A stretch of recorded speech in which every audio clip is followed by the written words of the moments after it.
Good morning, everybody. My name is Jamel Sadawi. I am a full professor of economics at the University Paris 8. I am also a researcher affiliated to the Center for Applied Macroeconomics in a Center for Applied Macroeconomic Analysis, the CAMA. So you have here my website, and you can find some materials for your research in this website.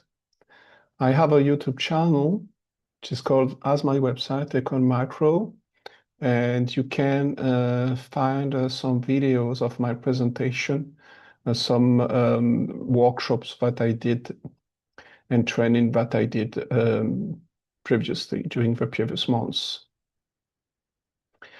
Today, this video will have an objective to continue what we started with this video, which was called Sign and Native Restriction in the SVAR with Stata. So today we are going to cover two blocks. This one, where we are going to save and plot the structural shock series. So the first block will be devoted to the Blanchard-Quah decomposition, and the goal will be to reproduce the picture that I have in the back as my wallpaper here. So all the codes are available here. So feel free to reproduce them. We're going to use Stata. Stata is not the most popular package for time series analysis. R and MATLAB are most frequently used, but Stata with his computational version MATA can also be used quite nicely. So we are going to cover that one. And about the second part, we are going to combine sign and native restriction, which will be estimated with a Bayesian technique. And then we are going to recover the residual structural innovation, but of course, as we will have many draws, you have to select one draw to plot. And you can investigate all the draws, all the accepted draws, because sometimes your sign restrictions are not accepted by the algorithm. That's also a question that could be investigated. So you have these two blogs, which can give you more background on what we are going to do today. So we are going to focus on the practical part, which is the aim of my blog. All of these codes are available on my GitHub. You can go to Econ Macro blog and then navigate a bit. You have here a table of content. So if you go to SVAR, so I tried with RATS. I also tried with Stata, but it should be somewhere. I have to locate it. Sign and bar restriction with Stata. So the codes are here, and the new codes will also be added. So let's start first to try to replicate this figure, which is the standard Blanchard-Quah structural shocks. Or permanent shocks are shocks that are able to change permanently the level of output, and transitory shocks, these are shocks which are not allowed in the restrictions to affect permanently the level of output. That's the classical decomposition between supply and demand shock. That's the definition. Supply shock can be defined like that, as the shocks that will affect permanently level of output, and demand shock only in a transitory manner. So let's start with the first, the Blanchard-Quah restriction, so long-run zero restriction. So first you clear the data, and you use the data set to declare to be a time series data set. So the data set goes from the quarter of 1984 to the fourth quarter of 1987. Now, variable involved, GDP growth and unemployment. You can also look at it here. Yeah, so it's quarterly data, and you have more detail in the first block. So the example has an historical value. First, you estimate the VAR. So you have a reduced form VAR. The residuals coming from this VAR are not interpretable because it's reduced form. They combine each residual for each equation, equation 1, equation 2, combines structural shocks. So we have to separate, we have to find a way of separating these reduced form shocks and transform them into structural shocks. So you are going to make a hypothesis. But before going further, if you don't have the package installed, you can install it by typing ssc install, and the name of the package. Everything is explained in the first blog that I did in the first video, so I recommend you to go to that video to see all of the previous steps. So now we are going to construct the VAR object. So BQ is for Blanchard-Quah, the VAR will be called VAR, and the options will be called OPTS, okay? So we can change option. We can save the pictures in a PNG format, 68% for the confidence band interval, and we can display all the options that have been. So let's start with that first. We're still doing Stata code here. When you use this option display, you have, okay, so identification, Blanchard-Quah, maximum of 40 quarters for the horizons. The impact is 1 standard deviation. You can also have a unitary shock. The RFS impulse response function is to 0 for compiler test is shut, 68% for the confidence interval. We have a bootstrap resampling method for impulse response function, the format of the file, and the lag. So many options. So now we are going to compute the impulse response function with the VAR, and we have an output name which is in the Stata matrix will be called IREF. So let's go. Then we have a bootstrap because we are going to bootstrap the confidence interval. We have to randomness. True randomness is not possible with computers, so you have quasi-randomness. So you have to set a seed. Keep the same seed if you want to have replicated results, replicable results. So most important is you compute the RFL bonds if you want. But now I'm going to focus on 2 things. The first is we are going to create a variable for the structural shock. So I recommend you to do capture drop, but on 2 lines, because otherwise it could create problems. So I recommend you to do capture drop on 2 lines here, okay? So what we have here now in the paper, we still have the data. We have some also some of the matrices were stored, but they are not yet transferred to the data. So we create these 2 variables, then drop them if they are previously created. So now 2 columns, 2 new columns appear. I have a structural shock permanently affected the level of output, and the structural shock which are transitional. Now we can close that. So keep in mind that when you have meta code, you have to run it from meta to end, okay?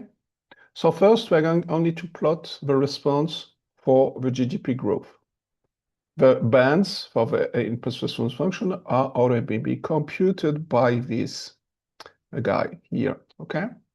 We're going to compute the impact matrix BQ, and we don't need to recreate it because it's already done. It is called here, and you can call it with here.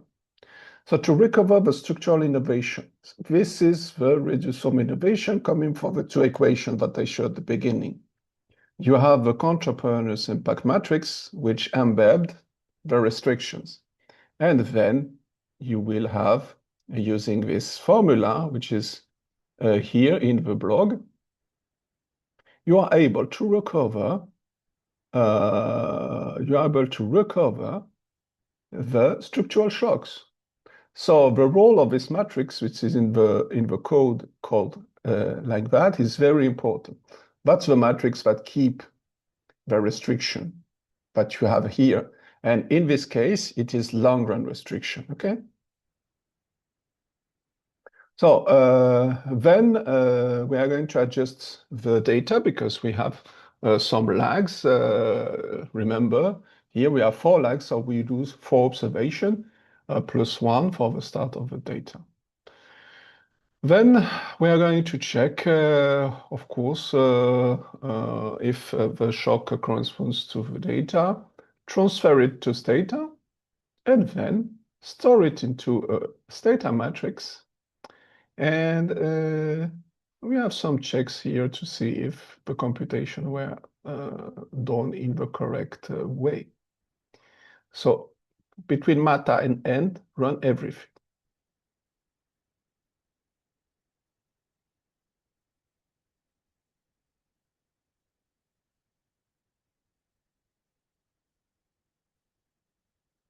So we have an impulse response function here, and we are also going to check if the structural shock have been transferred.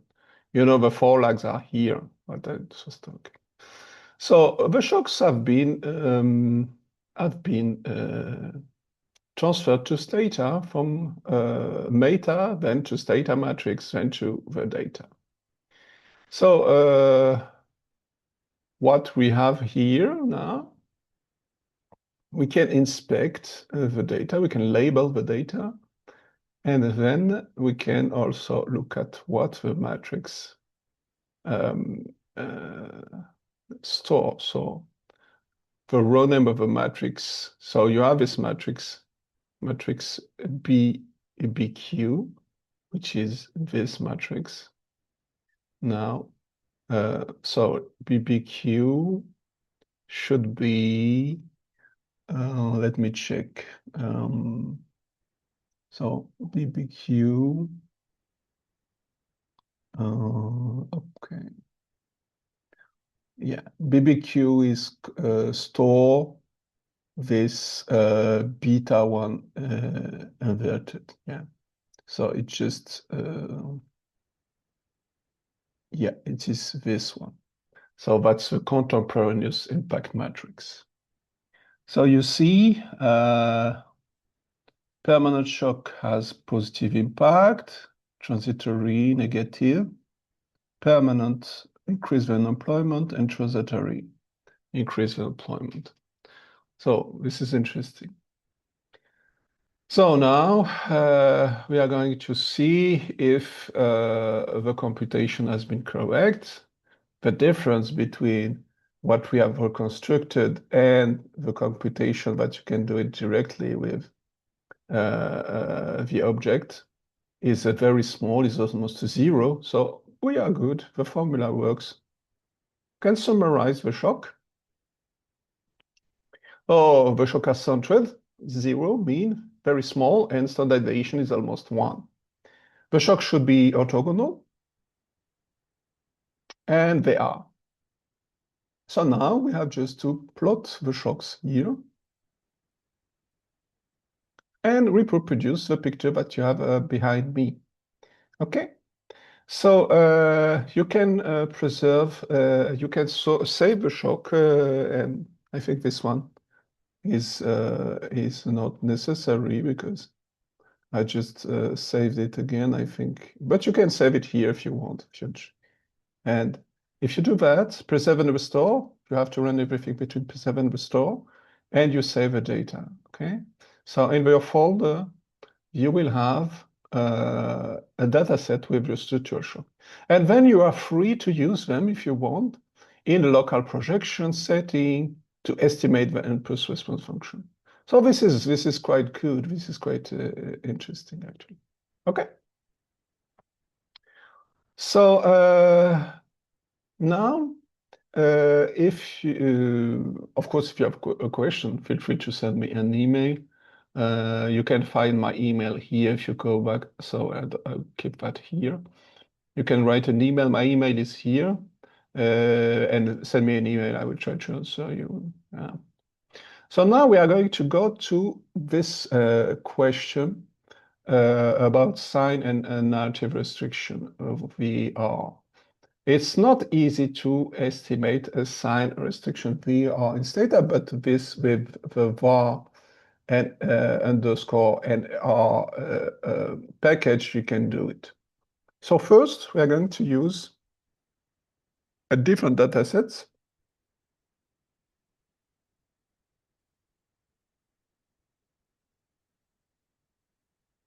Which is here, sorry. So the data set now is also quarterly. You have inflation, you have the Fed fund rates, and you have employment. All of these guys are in logarithms, okay, for the US economy, beginning of the 60s, at the end of the at the end of the 90s, almost the first year of 2000, okay? So we can close that. So first, estimate a VR reduced form, and you add a trend. The trend is here. See, the trend seems to be significant for inflation. So inflation have a bit of a trend, a negative trend. This is the secular decline. Not secular decline, but because after the 90s and the 80s, we have this reduction in inflation, so it could make sense. So now we are going to use the same command as before, but this time you are going to use SR instead of BQ. You can call the var with a different name, for example, V, and options with a linear trend we have also here. You can also display the options as before. So options, what is different from, look at the error bonds at 95% here. You can change that if you want, but, and we are going to use bootstrap. And we have also, we can plot all the figures, that's fine. We have many options. I will not detail them very carefully, but you can do it by exploring the help of the package. I recommend you to do that. See the first video. So first, we are going to say that we have a narrative identification. Say, at the end of the 70s, we had the Volcker, Paul Volcker, who was the chairman of the Fed in the 70s. Paul Volcker, yeah, from 1979 to 1987. And he was well known for his monetary tightening with the objective to reduce inflation. So we know somehow that this restriction, this narrative restriction, will be something that we have a contractionary monetary policy innovation, which relates to what Paul Volcker did. So this is something that we know from history. This is very, very important to understand that. So it is the Volcker disinflation shock, okay? So it gives you also the meaning of a positive monetary shock, okay? So we are going to keep one draw, but keep a draw number one, sorry. But keep in mind that you can also keep the draw 500, 501, whatever. Because in the application, we will have we will have, I think, 1,000 draw what will be accepted, okay? So first we keep that. And also this is a local, so you have to run everything. I will run everything after, okay? We create variables for the different shocks. So look at that, what is happening here. So we have created variables, shock, supply shock, demand shock, and monetary shock. What is interesting in the SV is sign restriction VAR. It's that it brings a bit of theory in the structural VAR. In the short-run restriction, in the long-run restriction, you can make restriction by the timing. But here we are going to say how to distinguish between a supply shock, a demand shock, and a monetary policy shock. We will say a supply shock, we will have a contemporaneous restriction. Say a supply shock, in theory, should reduce inflation, should reduce unemployment. Think about aggregate supply, aggregate demand diagram, what you saw during the bachelor or at the university or before. And the federal fund rates should decrease because the neutral rate decrease if you have a supply shock. If you have a demand shock, because inflation pressure are lower, of course. If you have a demand shock, inflation will increase and employment will be reduced. Think about, the aggregate supply, aggregate demand diagrams. The federal fund rates will be increased to cope with the demand shock. Monetary policy shock should reduce inflation, primary target, then it can create more unemployment. And of course, the non-monetary policy shock will have an impact on the yield curve, and it will impact the federal fund rates. I'm not very precise on the theory because it's not the target of the talk today, so sorry for that. So you can use this meta function, but you don't. It's not very helpful. So what will do this code? So meta is here, and we are going to run it until it's a bit long until here. So very briefly, I try to keep it brief. We are going to use functions, not really important for understanding. We are going to check if a draw exists. We are going to keep the draw. What we decided to keep is draw number 1. We are going to use options about identification, and we are going also sign restrictions identification. We are going to, as before, to keep the identification matrix. You can also keep the number observation and row as before to align the timing of the shock. So the name of the shock, which are here, and you can store the identifying matrices here, okay? If you go to the blog, you will have a more detailed explanation here. So I encourage you to go. So PD is Cholesky factor for one specific draw, and QD is the accepted orthonormal rotation. Yeah. So so you will have some more detail here. So I will let you with the blog. This is quite nicely put in the blog.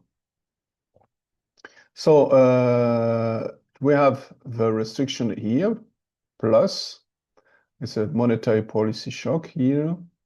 You have the restriction, you create a sign restriction here, supply the monetary, so shock. So the supply shock, negative effect, inflation, negative effect on employment, negative effect on the Fed funds. So it corresponds totally to what we had did before, which is corresponds to that line. So it's quite very nice here to see it in the code. Double shock, positive, negative, and positive. Monetary policy shock, negative, positive, and positive. So options, 1000 draw, update the draw, save as a PNG. You can also use a PDF if you want. So you need to set the seed, and now everything will be estimated with this function, this narrative sign restriction function. Then you can save the shock here. With the keep the draw is draw number 1. Calculate the input function if you want, label the structural shock. Then you can inspect the identifying matrix. I'm going to do it before. As again, make this a construction error, correlation between the shock. And then we can also verify the narrative restriction here. And then we can make the plot. Okay, we are going to run everything because we have locals. I don't like locals because I want to see what is happening, but we are going to proceed like that. You can also program globals, but it's a bit annoying to do it. So we have to go there. So the first local is here. So maybe we can run everything again. So boom. And then we are going to estimate it here.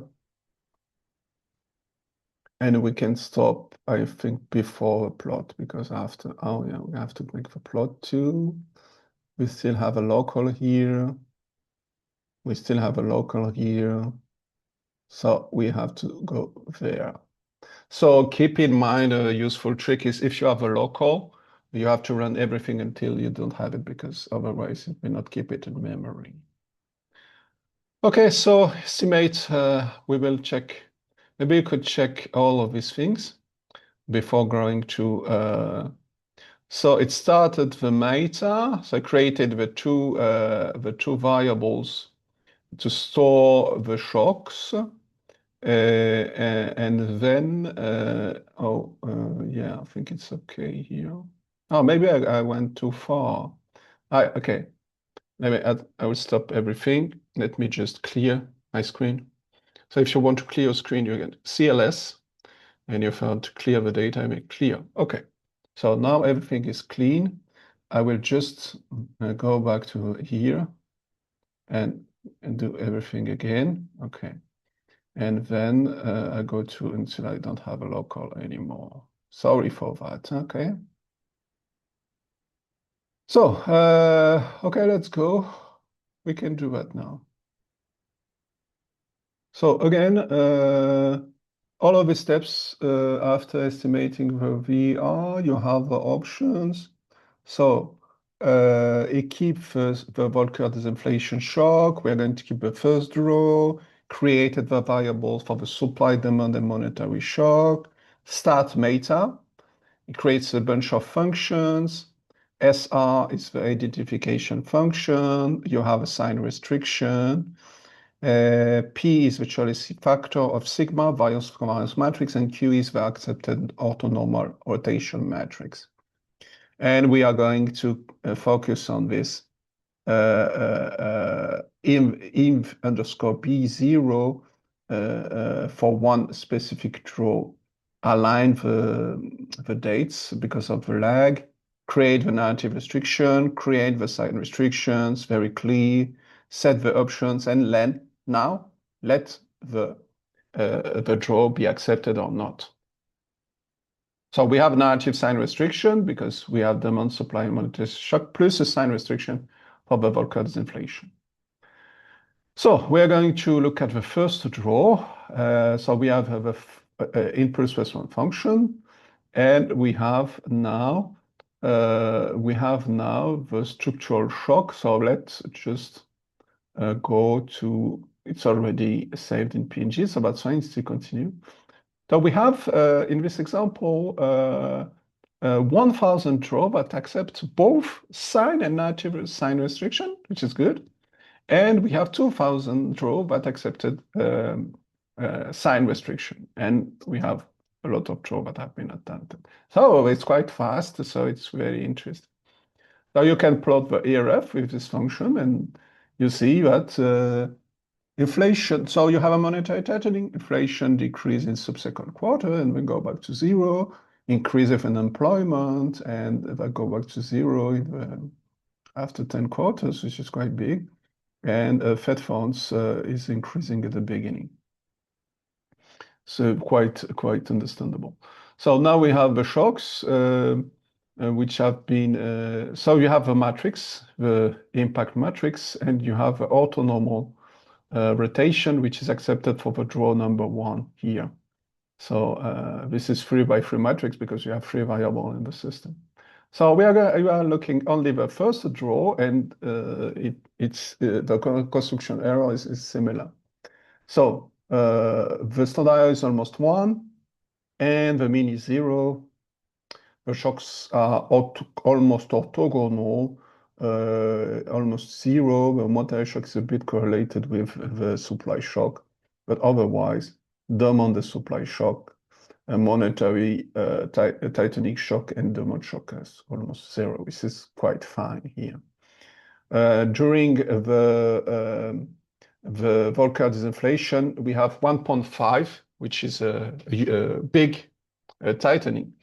When you plot with test line, you plot the shock, so all the shocks, what I can see is that we see the narrative restriction, which is this Y line, X line, sorry, which is positive. So what you can see here, let's put it a bit bigger. In the 70s, you had a lot of demand shocks, the orange curve. At the beginning, at the middle of the 60s, you have also peaks, green peaks, which is supply shocks.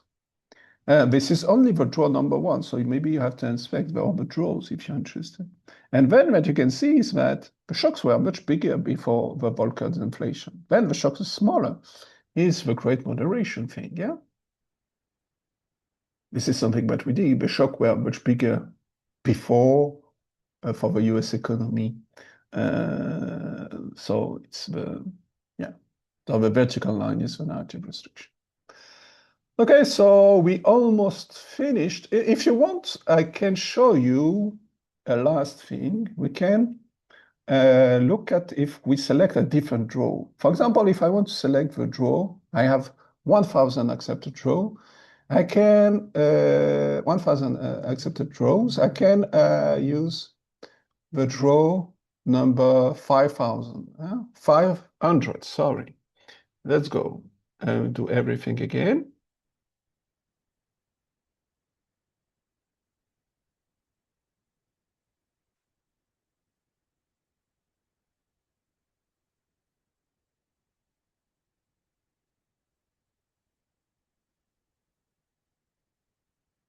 No, it's not the draw number 1 anymore. It's the draw 5,000.